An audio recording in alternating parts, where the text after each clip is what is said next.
Yeah, hello everybody. Welcome back to Ohio Tickets with Robert. Since it's a little bit of daylight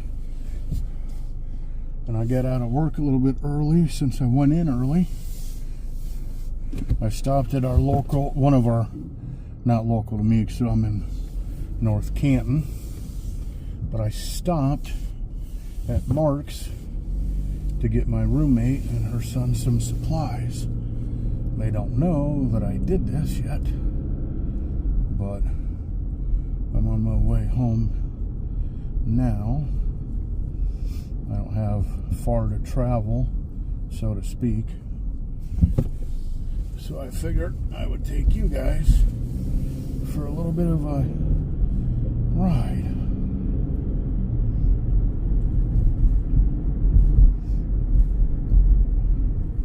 Since my video this morning was an absolute darkness, since it was 6 a.m. when I left the house.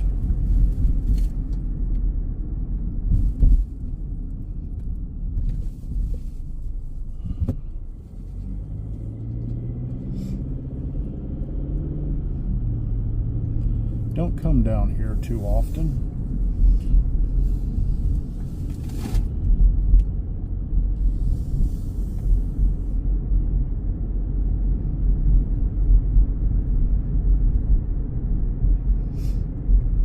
Looks like it's a dead end, doesn't it? But it's not.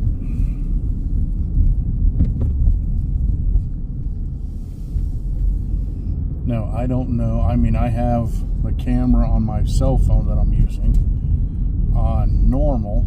I don't have it set to zoom or anything like that. Waiting for this car to come by because I don't know which way he's going.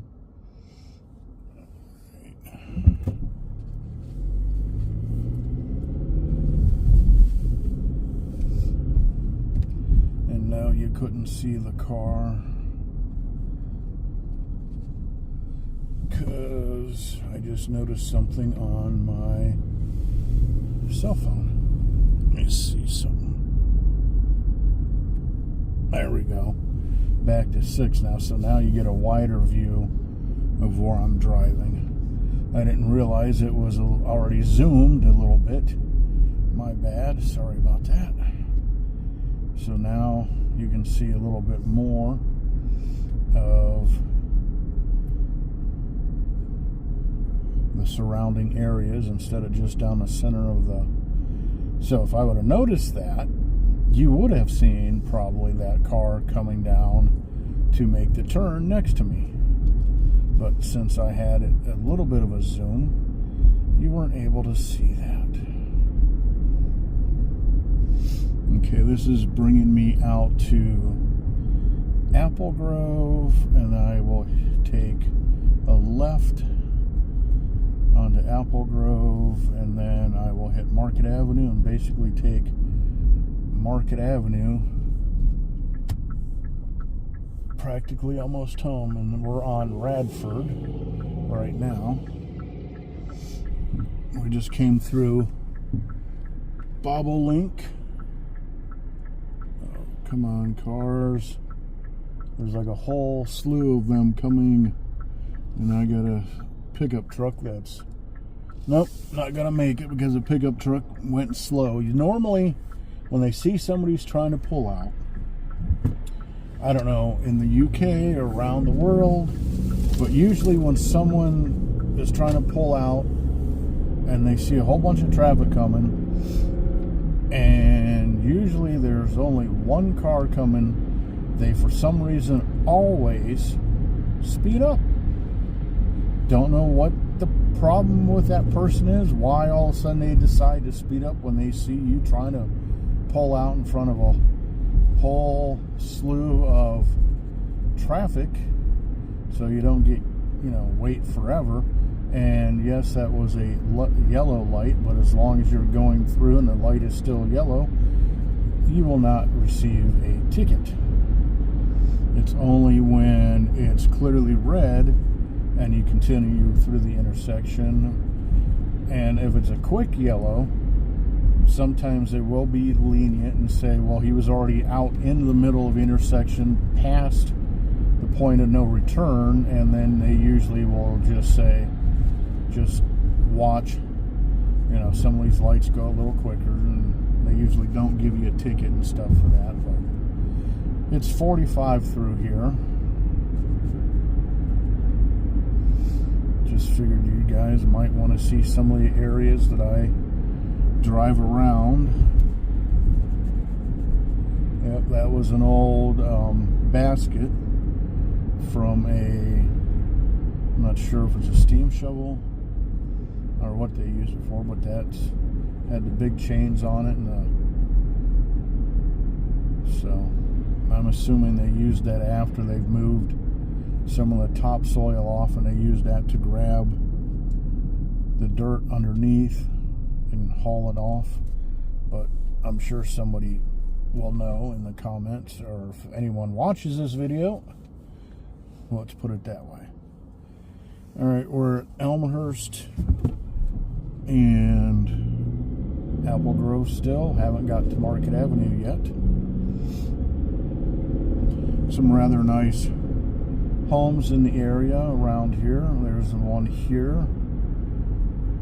Right there's a nice big one.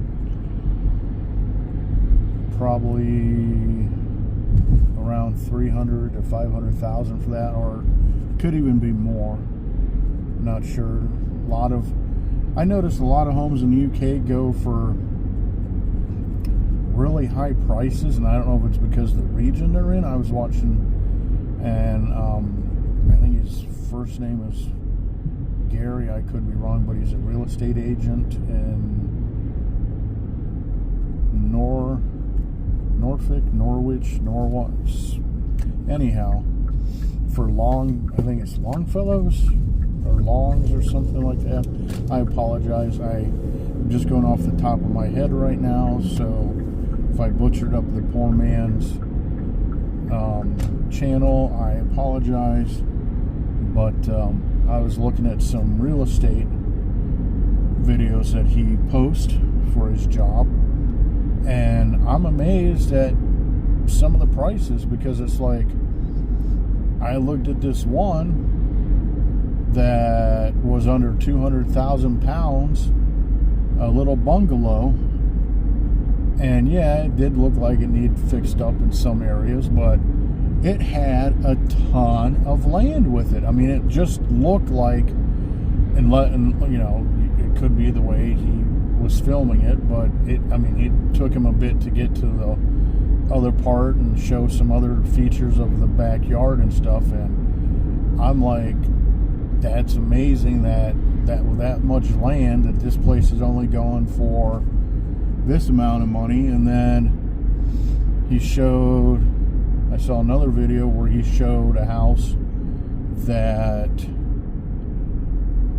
didn't look like it had much land to it, but it had a whole bunch of rooms and stuff on it, and go around these people that are actually in my lane trying to get into the turn lane. Alright, so we got off of Apple Grove.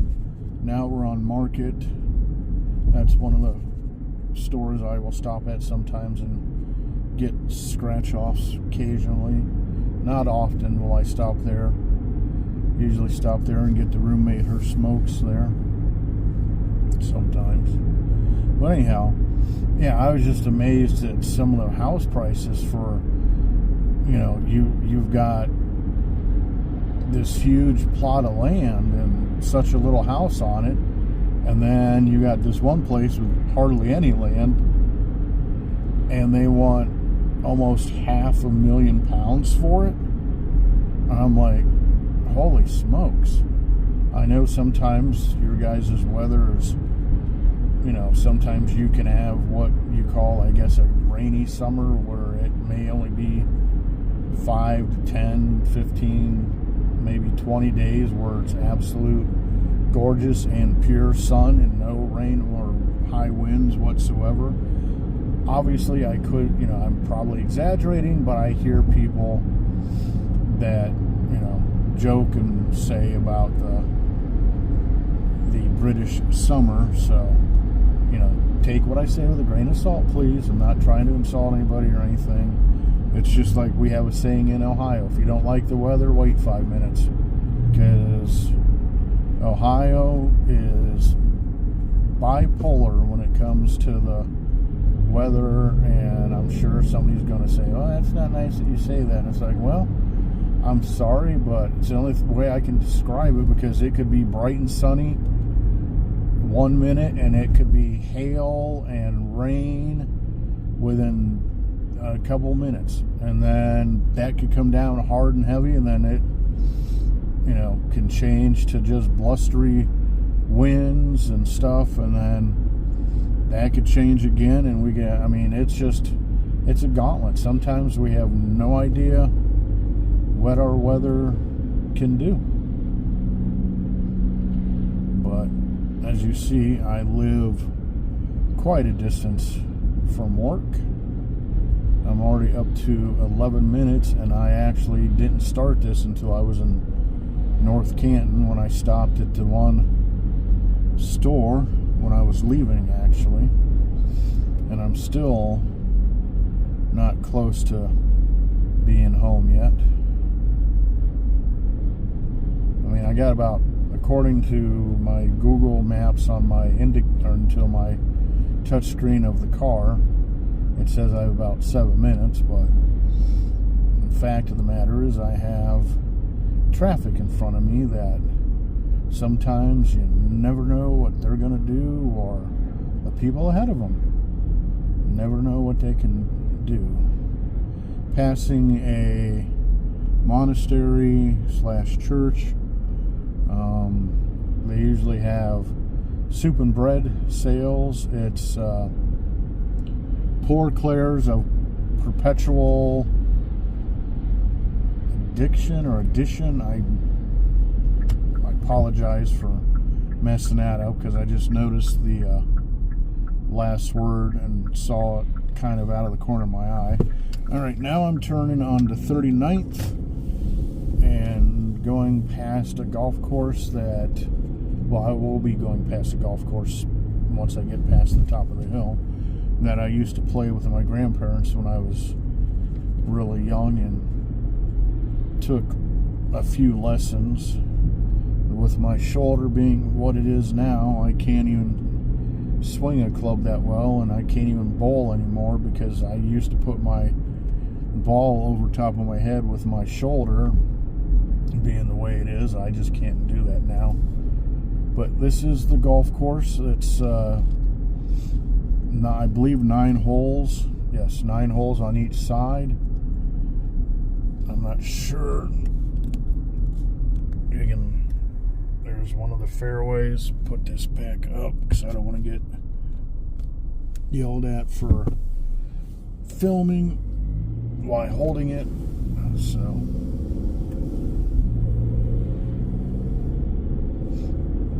I don't know if that's on there right or not. Sorry, folks. There. That to me seems more secure. Like I said, we're coming up alongside the one fairway. Just passing the green. You might have, I don't know if you can slow it down or pause it to see it when I drove back there, but we're on Martindale Road. Unfortunately, some of these buildings are too far back to see, but as of right now, I'm passing the church that I cast my vote in well, I can't say every, but most primaries and every presidential election. Sometimes there's levies and things like that they post or they put out, but not enough people know about them. So sometimes they will pass because of the low turnout, and sometimes they won't pass, or they, you know, you need to vote yes or you need to vote no for it to do whatever, you know, some of that trickery that they throw in with their language. So, but yeah, that back there was where I go to vote for my civic duty.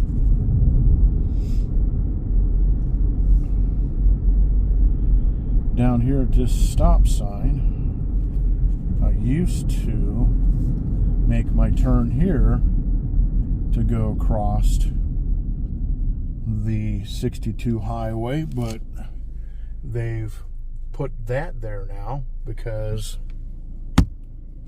they've made it. They did a study apparently.